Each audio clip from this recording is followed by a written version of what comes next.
আন্তর্জাতিক দর্শক মানচিত্র নিয়মিত আয়োজন কথোপকথনের দর্শক বন্ধুরা, আশা করি সবাই ভালো আছেন।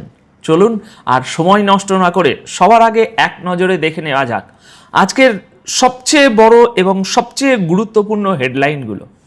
আজকের প্রথম খবর, হরমুজ প্রণালীতে তেল বোঝাই একটি জাহাজে মিসাইল মেরে আগুনের গোলা বানালো ইরান। সমুদ্রের বুক থেকে সেই জ্বলন্ত ট্যাঙ্কারের প্রথম ভিডিও প্রকাশিত হয়েছে। দ্বিতীয় খবর, ইরান দাবি করেছে জর্ডানে অবস্থিত একটি মার্কিন ঘাঁটিতে থাকা F-15 এবং F-16 যুদ্ধ বিমানের হ্যাঙ্গারে হামলা চালানো হয়েছে। এই নিয়ে কিছু ছবিও প্রকাশ করা হয়েছে, যা নিয়ে এখন আন্তর্জাতিক মহলে ব্যাপক আলোচনা চলছে। তৃতীয় খবর, শুধু জর্ডানই নয়, বাহরাইনেও মার্কিন কমান্ড সেন্টার এবং একটি AI ডেটা সেন্টারে হামলার দাবিও করেছে ইরান। সেই দাবির সমর্থনে স্যাটেলাইট ছবিও প্রকাশ করা হয়েছে বলে জানানো হচ্ছে। আর সবশেষে ইরানের অপারেশন নাসের 2 নিয়ে নতুন কিছু ছবি প্রকাশ্যে এসেছে। এইসব ছবির মাধ্যমে ইরান তাদের ব্যালিস্টিক ক্ষেপণাস্ত্র সক্ষমতা তুলে ধরার চেষ্টা করছে। তাদের দাবি, এই অভিযানে মার্কিন সামরিক ঘাঁটিগুলো লক্ষ্যবস্তু ছিল। দর্শক, আজকের প্রতিটি খবরই বেশ গুরুত্বপূর্ণ। চলুন তাহলে শুরু করা যাক। ইরানের হামলায় ধ্বংস হওয়া একটি জাহাজের প্রথম ভিডিও এবার সমুদ্রের ঢেউ পেরিয়ে আমাদের সামনে এসেছে। মাঝ সমুদ্রে দাউ দাউ করে জ্বলতে থাকা কালো ধোঁয়ায় মোড়া এই জাহাজটিতে নিখুঁত নিশানায় মিসাইল মেরেছিল ইরান।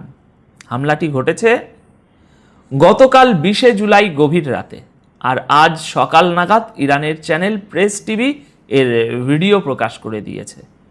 ভিডিওতে একেবারে স্পষ্ট দেখা যাচ্ছে জাহাজটি আগুনে ঘেরা এবং সেটা থেকে আকাশ ছোঁয়া কালো ধোঁয়া উঠছে। প্রেস টিভির তথ্য অনুযায়ী এটা ছিল গ্রিসের একটি তেলবাহী ট্যাঙ্কার।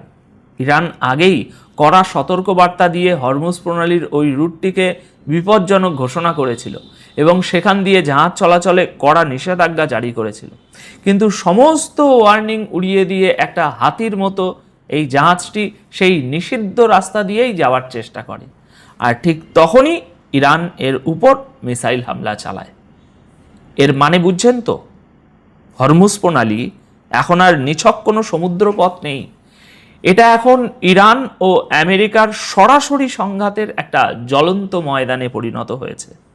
এই জ্বলন্ত জাহাজ থেকে ওটা কালো ধোঁয়া শুধু আগুনের ধোঁয়া নয়, বরং এটা মহাযুদ্ধের ছবি, যা সব অঞ্চলকে গ্রাস করছে। দেখে মনে হচ্ছে ইরান একের পর এক এমন সব দাবি আর তথ্য সামনে আনছে, যার মাধ্যমে তারা দেখানোর চেষ্টা করছে আমেরিকার ক্ষয়ক্ষতি আসলে কতটা বড় হতে পারে। যাই হোক, চলুন এবার দ্বিতীয় গুরুত্বপূর্ণ খবরে আসা যাক। একটার পর একটা নতুন ছবি সামনে আসছে। গতকাল 20 জুলাই ইরানের IRGC নতুন ফুটেজ প্রকাশ করে দাবি করেছে যে জর্ডানে থাকা মার্কিন এয়ারবেসের ভিতরে F-15 এবং F-16 ফাইটার জেটের হ্যাঙ্গারগুলো তারা ধ্বংস করে দিয়েছে। হ্যাঙ্গার মানে যেখানে এই দামি ফাইটার জেটগুলো রাখা হয়। IRGCর প্রকাশিত ফুটেজে এই হ্যাঙ্গারগুলোর ভিতরের ব্যাপক ধ্বংসলীলা স্পষ্ট দেখা যাচ্ছে। ইরানের দাবি, গত রাতে অপারেশন নাসের 2 এর 20তম ওয়েভের অংশ হিসাবে জর্ডানের আল আজরাকে থাকা মার্কিন এয়ারবেসে মিসাইল এবং ড্রোন দিয়ে একযোগে হামলা চালানো হয়েছে। IRGC বলছে এই হামলায় অন্তত 2টি মার্কিন ফাইটার জেট এবং আরও 3টি এয়ারক্রাফট সম্পূর্ণ ধ্বংস হয়ে গেছে। অন্যান্য এয়ারক্রাফটগুলোরও ব্যাপক ক্ষতি হয়েছে বলে দাবি করা হয়েছে।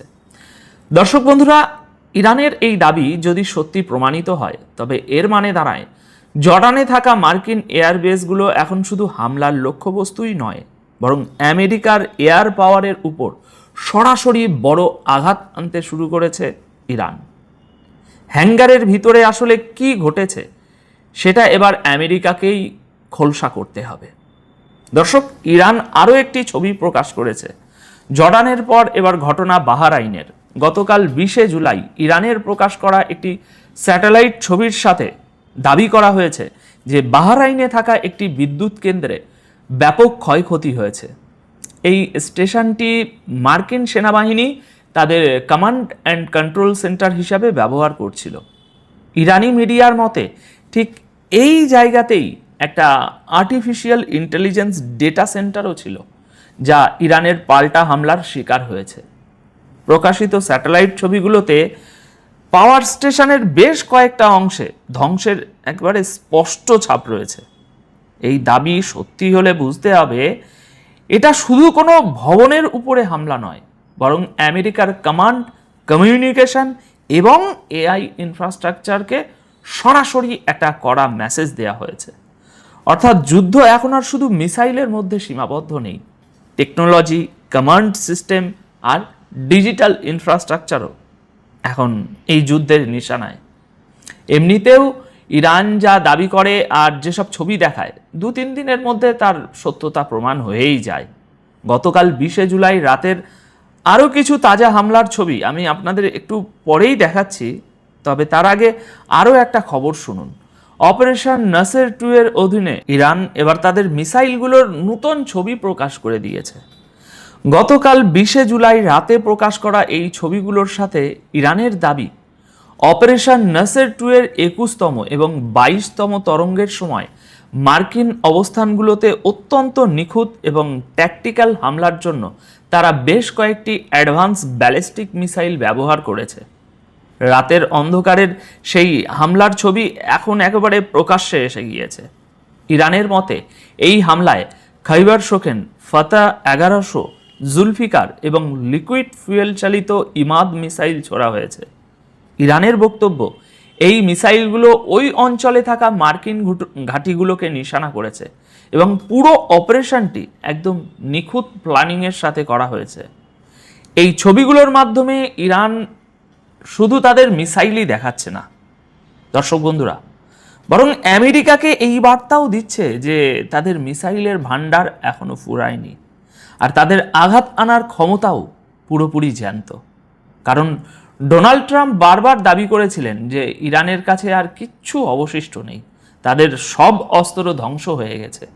কিন্তু ইরান একটু দেরিতে ভিডিও আনলেও নিজেদের ফায়ার পাওয়ার দেখিয়ে প্রমাণ করে দিল যে তোমাদের উপর ঠিক কতটা আগুন ঝরানো হয়েছে। আসসালামু আলাইকুম। ইসরায়েলের 2জন সেনা নিহত হয়েছে, তার মধ্যে একজন সার্জেন্ট, একজন মেজর। গাজায় নয়, নিহত হয়েছে পশ্চিম তীরে ফিলিস্তিনের নাবলুজ শহরে। এই 2জন নিহত ইসরায়েলি সেনার একজনের ছবি আমি দেখাচ্ছি, আরেকজনের হাতে অস্ত্র আছে দেখে তার ছবিটা দেখালাম না। আমরা টেলিগ্রাম চ্যানেলে 2জনেরই ছবি দেখিয়েছি। আজকে ফিলিস্তিনের নাবলুসে সাধারণ নিরস্ত্র ফিলিস্তিনিদের সাথে এক সংঘাত হয়েছে। সেখানে হামাস নয়, হিজবুল্লাহ নয়, এমনকি ফাতা নয়, সাধারণ ফিলিস্তিনির হাতে নিহত হয়েছে 2 ইসরায়েলি সেনা। কিভাবে নিহত হলো সেই সংবাদ জানাবো এই লাইভে। অন্যদিকে মধ্যপ্রাচ্য জুড়ে নতুন করে রেড অ্যালার্ট জারি করেছে ইরান। ইরানের হামলা অব্যাহতভাবে চলছে বিভিন্ন আরব দেশে, যেখানে মার্কিন সেনারা ঘাঁটি গেড়ে বসে আছে। আইআরজিসি আজকে বলেছে যে কোনো মার্কিন ঘাঁটি থেকে 500 মিটার পর্যন্ত কোনো মুসলমান, কোনো আরব, কোনো সাধারণ মানুষ যেন না যায়। এমনকি আমেরিকান সেনারা লুকিয়ে থাকে গোপন কোনো আবাস, সেখানেও যেন কেউ না যায়। এমনকি আমেরিকার মালিকানাধীন কোনো কোম্পানি, কোনো ব্যাংক, কোনো প্রতিষ্ঠানের কাছেও যেন কেউ না যায়। এখন থেকে এগুলো সবগুলো ইরানের টার্গেটের মধ্যে পড়বে।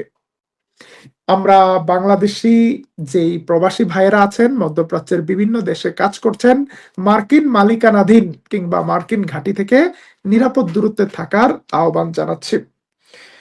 প্রিয় দর্শক, আপনারা ইতিমধ্যেই জেনেছেন বিতর্কিত প্রেসিডেন্ট শাহাবুদ্দিন চুপ্পু পদত্যাগ করতে বাধ্য হয়েছে। বাংলাদেশের ভারপ্রাপ্ত প্রেসিডেন্ট হয়েছেন মেজর অবসরপ্রাপ্ত হাফিজউদ্দিন আহমেদ। ভারপ্রাপ্ত প্রেসিডেন্টকে অভিনন্দন জানাচ্ছি। বাংলাদেশের উপর থেকে একটি কালো মেঘের ছায়া সরে গিয়েছে। প্রেসিডেন্টের পদে যতক্ষণ পর্যন্ত হাসিনার পদলেহী এই শাহাবুদ্দিন চুপ্পু ছিল, ততদিন পর্যন্ত বাংলাদেশ রাষ্ট্রটি নিরাপত্তা ঝুঁকিতে ছিল। এই ব্যক্তি চিকিৎসার নাম করে বিদেশে যেও হাসিনার সাথে কথা বলেছে এবং বিভিন্ন ব্যক্তিবর্গের সাথে গোপন টেলিফোন আলাপ করেছে বলে অভিযোগ রয়েছে। এখন প্রশ্ন হলো, নতুন বাংলাদেশের নতুন প্রেসিডেন্ট পদে সবচেয়ে যোগ্য ব্যক্তি কে? তিনি কি বিএনপির নেতাদের মধ্যেই কেউ হতে পারেন, নাকি বিএনপি নির্দলীয় কাউকে প্রেসিডেন্ট বানাতে পারে? বিএনপির দলীয় নেতাদের মধ্যেও অনেক প্রবীণ নেতা রয়েছেন। কাকে সবচেয়ে যোগ্য মনে করেন? এমনকি বিএনপি চাইলে বর্তমান জনপ্রিয় স্পিকার হাফিজউদ্দিন আহমেদকেও প্রেসিডেন্ট হিসেবে রেখে দিতে পারে। আপনার পছন্দের প্রেসিডেন্ট প্রার্থীর নাম বলতে পারেন। অনেকে সোশ্যাল মিডিয়াতে বলছে তত্ত্বাবধায়ক সরকার বা ডক্টর ইউনূসের সরকারের সময় প্রধান বিচারপতির দায়িত্ব পালনকারী ব্যক্তিটি হতে পারে নতুন প্রেসিডেন্ট। তিনি নিরপেক্ষভাবে গুরুত্বপূর্ণ এই দায়িত্ব পালন করেছেন। অনেক সময় সাবেক প্রধান বিচারপতিদেরকে প্রেসিডেন্ট বানানোর রীতি রয়েছে বাংলাদেশের। প্রেসিডেন্ট যেই হোক, শাহাবুদ্দিন চুপ্পুর গ্রেপ্তারের দাবি উঠছে বিভিন্ন মহল থেকে। প্রেসিডেন্ট পদ থেকে পদত্যাগের পর প্রেসিডেন্ট এরশাদকে গ্রেপ্তার করা হয়েছিল। 6 ডিসেম্বর জনগণের আন্দোলনে পদত্যাগ করতে বাধ্য হয়েছিল প্রেসিডেন্ট এরশাদ। 12 ডিসেম্বর গ্রেপ্তার হয়ে জেলে গিয়েছিল এরশাদ। এরশাদকে জেলের ভাত খাইয়েছিল তৎকালীন বিএনপি সরকার। প্রেসিডেন্ট শাহাবুদ্দিনকেও গ্রেপ্তারের সাবেক প্রেসিডেন্ট শাহাবুদ্দিনকেও গ্রেপ্তারের দাবি করছে অনেকেই। প্রেসিডেন্ট পদে আপনাদের পছন্দের প্রার্থীদের নাম আসছে, ডক্টর ইউনূসের কথাও আসছে। ডক্টর ইউনূসও গুরুত্বপূর্ণ ভূমিকা পালন করেছে বাংলাদেশের ক্রান্তিকালীন সময়ে।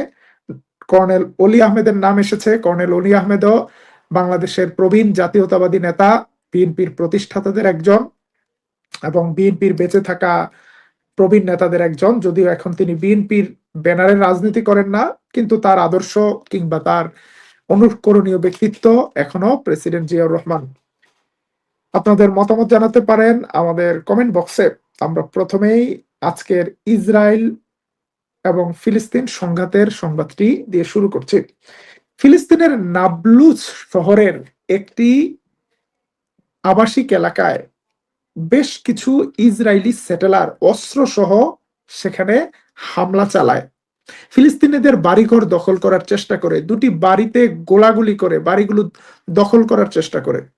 এর প্রতিবাদে এলাকাবাসী একসাথে হয়ে তাদেরকে ধাওয়া দেয়। খালি হাতে তাদের ধাওয়া পেয়ে এই সেটেলাররা পালিয়ে যায়, পিছু হটে। কিন্তু কিছুক্ষণ পরে তারা আরো সেটেলারদেরকে নিয়ে আসে ইসরায়েলি সেনাবাহিনীর সদস্যদেরকে।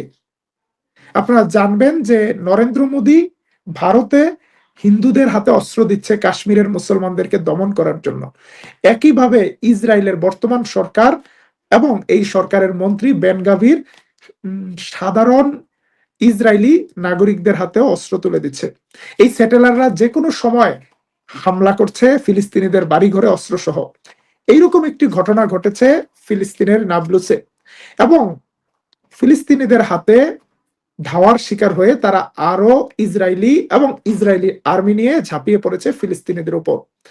একই পরিবারের 4 জন ফিলিস্তিনি ভাইকে পাখির মতো গুলি করে হত্যা করা হয়েছে, পাখির মতো। এই ভিডিওগুলো আমাদের হাতে এসেছে, মর্মান্তিক ভিডিও দেখে আমরা এটা ইউটিউবে দেখাচ্ছি না, আপনার টেলিগ্রাম চ্যানেলে দেখতে পারবেন। কিন্তু তারপর হয়েছে এক অকল্পনীয় ঘটনা। ভাই হারা ফিলিস্তিনিদের কোনো এক ভাই ঝাঁপিয়ে পড়েছে ইসরায়েলি সৈন্যদের উপর, খালি হাতে কেড়ে নিয়েছে ইসরায়েলি সৈন্যের রাইফেল এবং সেই রাইফেল দিয়ে গুলি করে হত্যা করেছে 2 জন ইসরায়েলি সৈন্যকে। ইসরায়েল জুড়ে আতঙ্ক তৈরি হয়ে গিয়েছে, খালি হাতে ফিলিস্তিনিরা এই কাজ কিভাবে করলো। এবং এই ঘটনার পর এখন ফিলিস্তিনের নাবলুস শহরে নতুন করে বিশাল মিলিটারি অপারেশন শুরু করছে ইসরায়েল।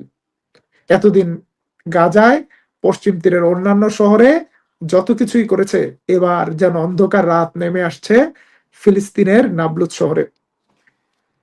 প্রিয় দর্শক, ফিলিস্তিনের পশ্চিম তীরের এই ধরনের ঘটনাগুলো অহরহই ঘটছে।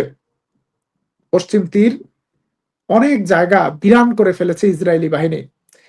গাজার যুদ্ধের পরপর পশ্চিম তীরেও বড় ধরনের অপারেশন চালিয়েছিল। অসংখ্য মানুষ বাড়িঘর ছাড়া হয়েছে।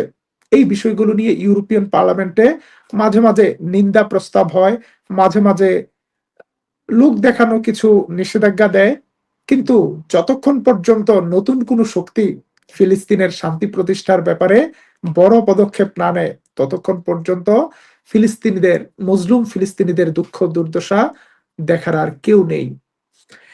এদিকে ইরান ইরান চীনের সাথে আলাপ পরামর্শ করছে। চীন এবং রাশিয়ার সাথে ইরান পৃথকভাবে আলোচনা করছে মধ্যপ্রাচ্যের পরিস্থিতি নিয়ে।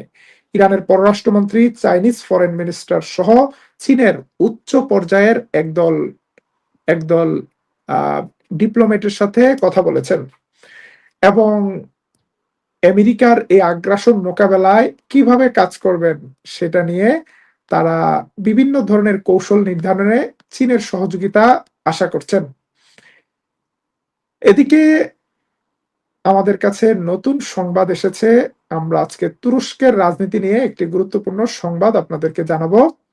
আপনারা জানেন যে তুরস্কের সবচেয়ে প্রাচীন একটি রাজনৈতিক দল, তুরস্কের কামাল আতাতুর্কের প্রতিষ্ঠিত দল সিএইচপি।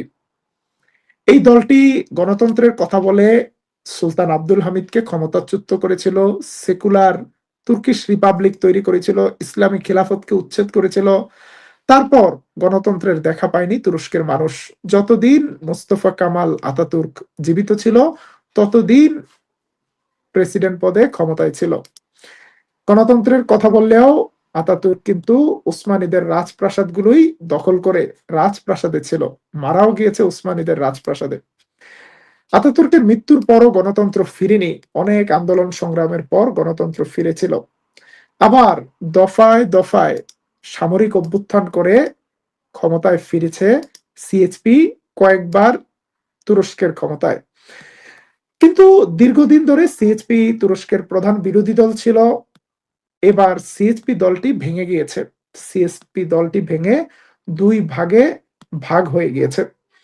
সিএইচপির 91 জন সংসদ সদস্য দল থেকে পদত্যাগ করে তারা নতুন একটি দল করেছে, নিউ পার্টি বা ইয়েনি পার্টি।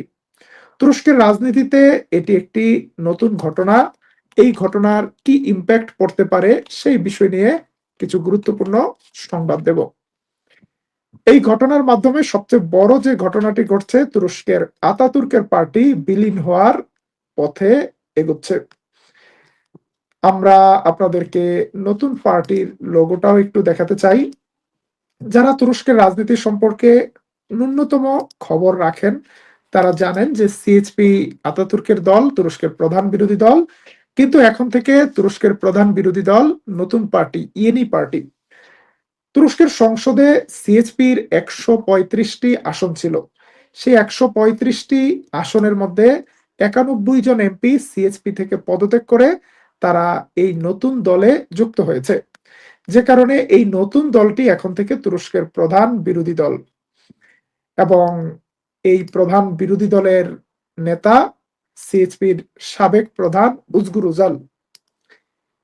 এই কাজটি তুরস্কের বর্তমান প্রেসিডেন্ট এরদোয়ানকে একদিক থেকে সুবিধা দিবে, আরেক দিক থেকে অসুবিধা। সুবিধার জায়গায় হলো উজগুর উজালের নেতৃত্বে সিএইচপি ভেঙে যাওয়ায় তুরস্কের বিরোধী দল প্রধানত দুই খণ্ডে বিভক্ত হয়েছে। একদল কেমাল কিলিচদারুর নেতৃত্বে একটি দল, আরেক দল উজগুর উজালের। বিরোধী শিবির ভাগ হয়ে যাওয়াতে এরদোয়ানের ক্ষমতায় আসা সহজ হয়েছে।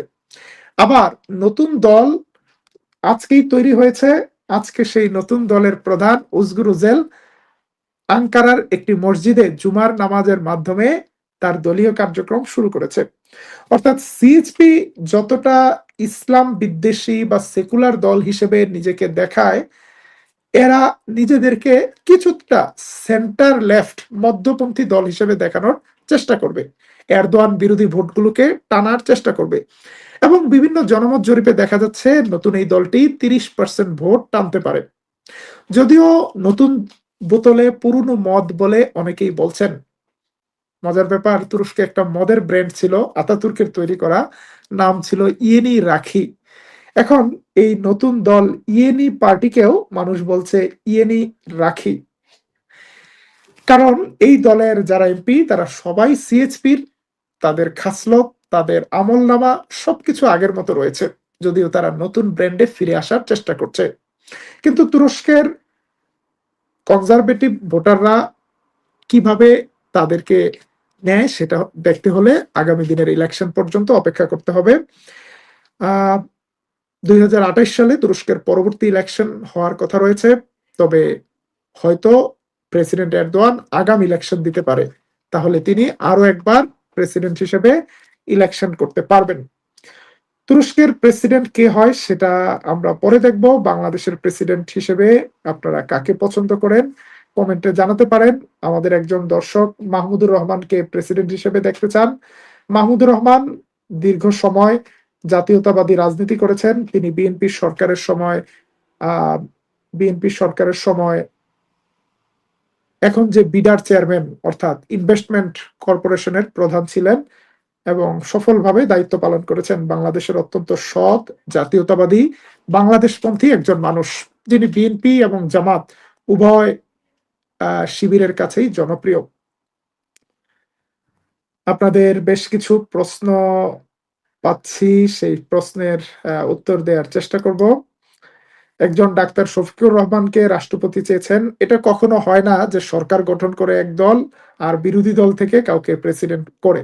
আপনাদের দাবি থাকতে পারে, তবে প্রেসিডেন্ট বিএনপির দলের ভেতর থেকে কেউ হতে পারে, অথবা নিরপেক্ষ কেউ হতে পারে, অথবা বিএনপি পন্থী কেউ হতে পারে। আমরা আশা করব বাংলাদেশের পরবর্তী প্রেসিডেন্ট বাংলাদেশপন্থী কেউ হবে, ভারতের কাছে নতজানু কিংবা অন্য কোনো দেশের কাছে নতজানু কেউ হবে না।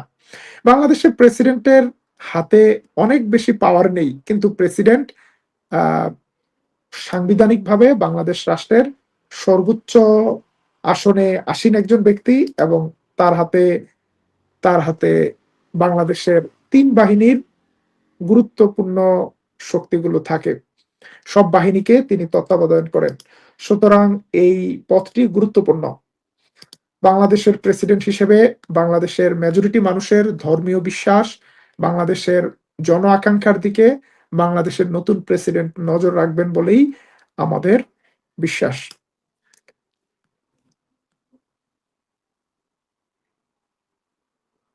আমাদের যে কোনো রাজনৈতিক নেতা রাষ্ট্রপতি হলে ভালো হয়, একজন মন্তব্য করেছেন। সেটাও গুরুত্বপূর্ণ বিষয়, কারণ রাজনীতিবিদরা প্রেসিডেন্ট হলে রাষ্ট্রীয় বিভিন্ন ক্রিটিক্যাল মোমেন্টগুলোতে তারা শক্তিশালী ভূমিকা পালন করতে পারে।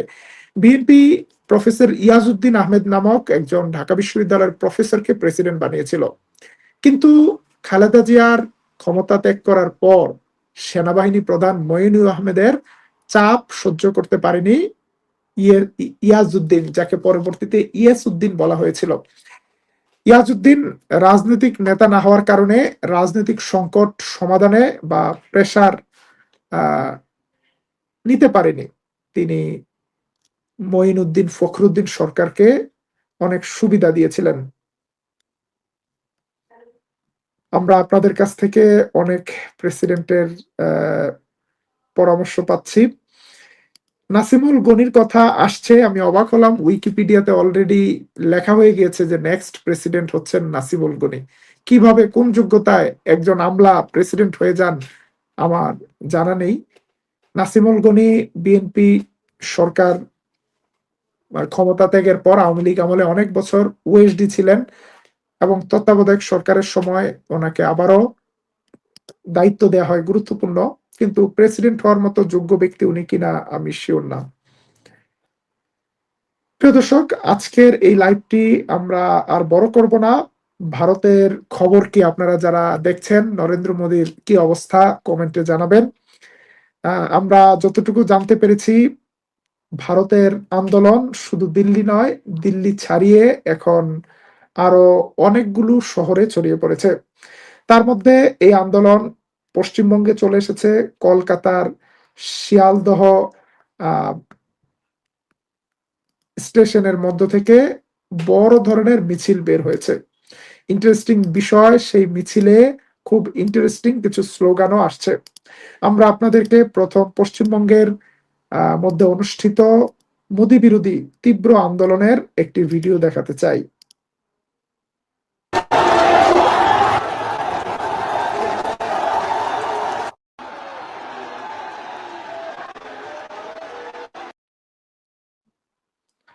মোদি বিরোধী এই আন্দোলন থেকে হাসিনা বিরোধী স্লোগান দিচ্ছে তারা।